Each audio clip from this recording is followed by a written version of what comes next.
All right, guys, welcome to part 3 of Rest and Recovery. And on this edition, we're going to talk about stress because what I've learned, and maybe what you've seen in your own life, is that there's an inverse relationship between rest and stress. Meaning, the more stress that I get, the less rest that I get. And so, certainly, in the era we're living in, there's so many opportunities to be stressed. I can heap on as much stress as I want to, whether it be on apps, on my phone, or whether it be the internet or 24-hour news, whatever it might be. I can add on an unlimited amount of stress just taking in all that goes on in our world. But stress is one of those weird things. You don't see it on the outside, but you feel it on the inside. Meaning the guy that you walk by, he may or may not know you're stressed, but you know it. You feel it on the inside. And the other thing about stress is it seeps into many different areas of our life. Meaning if I'm stressed in one area, it can seep over into other areas. If it's at work, it can seep into home issues. If it's at home, it can seep into work issues. And so stress is one of those things that many of us deal with. And here's really where stress it needs to be held in check, is eventually it can lead to burnout. And many people burn out in life, and they just kind of lose their energy. They lose their ability to function. Maybe you've done that in your life before, or maybe you've seen somebody do that. And certainly we never want to get to the limit of our limits. We want to keep our stress in check in such a way that we keep life manageable. And so really that's what we want to talk about, is how do we manage our stress in a way that gives us the proper rest. And like I said about the inverse relationship, if stress gets too high, rest goes down, and inverse in that way. So I want to take us through a passage in Exodus 18 where Moses was dealing with a high level of stress. If you remember in the book of Exodus, Moses has led the children of Israel out of bondage and out of slavery in Egypt. And what we think is that there were about 2 million people that were with Moses. And so Moses, when he kind of got away from Egypt, he set up shop, and each day he would try to deal with the issues of 2 million people. And if you can imagine that, I mean, that's unbelievable. And really, not only was it just 2 million people, but it was disputes. So people would have arguments, or they would have issues with each other, and they would come to Moses for some kind of reconciliation. And Moses every day had to stand and listen to these people's issues. So he's stressed. I mean, his life is at the limit of his limits, and so he had to figure out, what do I do now? I mean, this is a lot on me. It's a lot on them, meaning the people that I'm dealing with. It's a lot on them as well. And so really he gives us a way of how to manage our stress and understand how to have a good quality of life. And so number one, if we're going to manage our stress, if we're going to learn from Moses in this regard, number one, we need to identify our stressors. So stressor is an area of your life that kind of puts you over the edge, or is a little too difficult for you. That's what a stressor is. And it's a specific thing going on. So if you're a parent, the stressor for you might be the teenage years. If you're a grandparent, it might be, for you, it might be finances, whatever it might be. Whatever your place in life is, you have stressors. You have those things that bring about an inordinate amount of stress. Well, that's what was happening to Moses. And here's what it said about him. From morning until evening, he heard people's disputes. So all day long, all he heard was people arguing and complaining about each other. Now, if you tried to ask me what the definition of hell would be, that would be it. Listening to people's complaints all day long. And so his brother-in-law, or actually his father-in-law, is a guy named Jethro, and he comes along and he says, Moses, what you're doing is not good. You're taking on too much stress. You're taking on too much of a load. You don't need to do this. And then this is what his father-in-law said, you're going to wear yourself out, and the people too. So let me tell you why Jethro said that. So Moses has a lot on him, but also the people have a lot on them. They're waiting in these really long lines for Moses to handle their dispute, and Moses kind of has a bottleneck on handling these issues. And so the people are waiting in long lines. Moses is getting kind of overwhelmed, and so there's just a mess all around. And so the father-in-law, Jethro, says, Moses, you got to change this.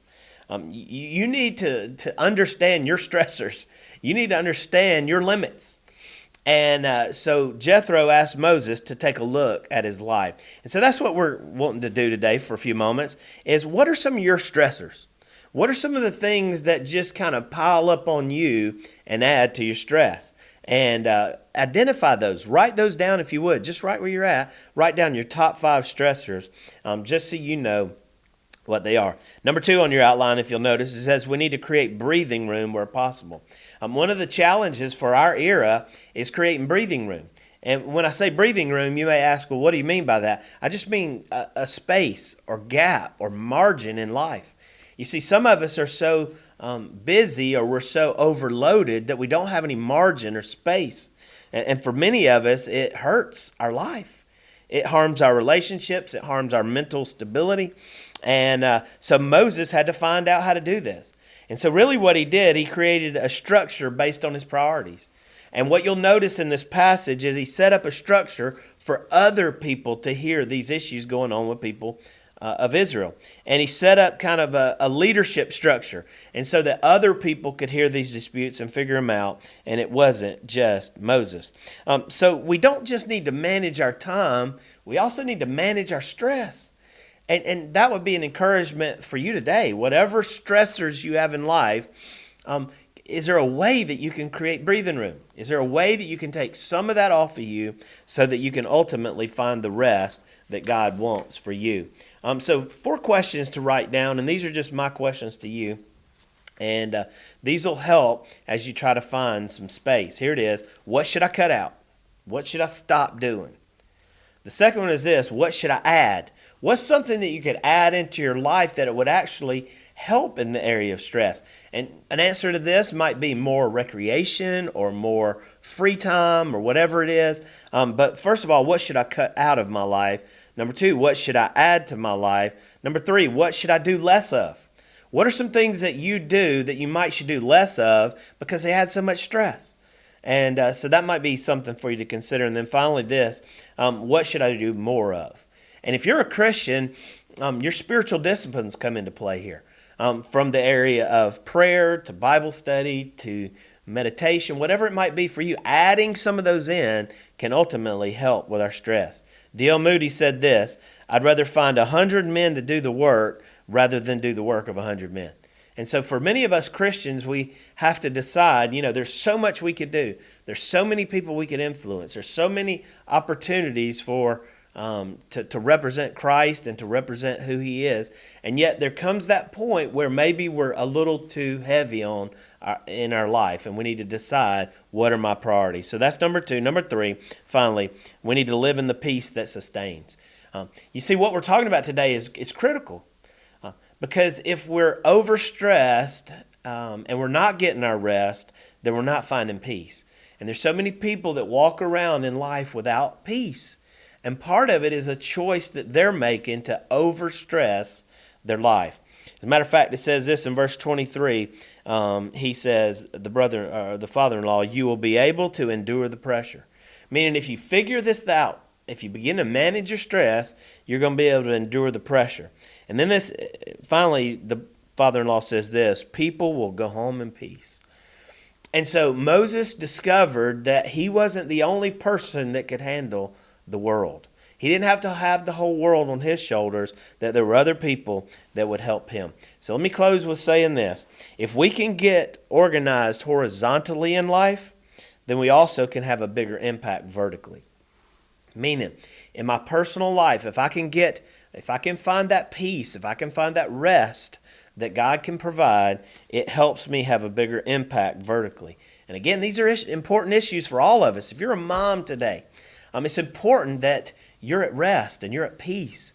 If you're a dad today, it's important that you function out of a place of peace and rest. If you're a leader in an organization today, it's important that you function out of a place of peace and rest and not out of stress. Because stress, it forces us to do and say things that we might not have ever done in any other setting other than because we were so stressed. And so it's important as a parent, as a leader, as a grandparent, whatever it might be for you, whatever positions you hold in life, it's important that you do that out of a place of peace. And so I'm going to pray for you in this regard, and hopefully you'll land in this place of peace and rest, because that's where God wants you to function out of. That's who He is, and that's what He wants for you. And I pray that that's a reality in your life. Hope you have a great week, and we'll catch up with you soon.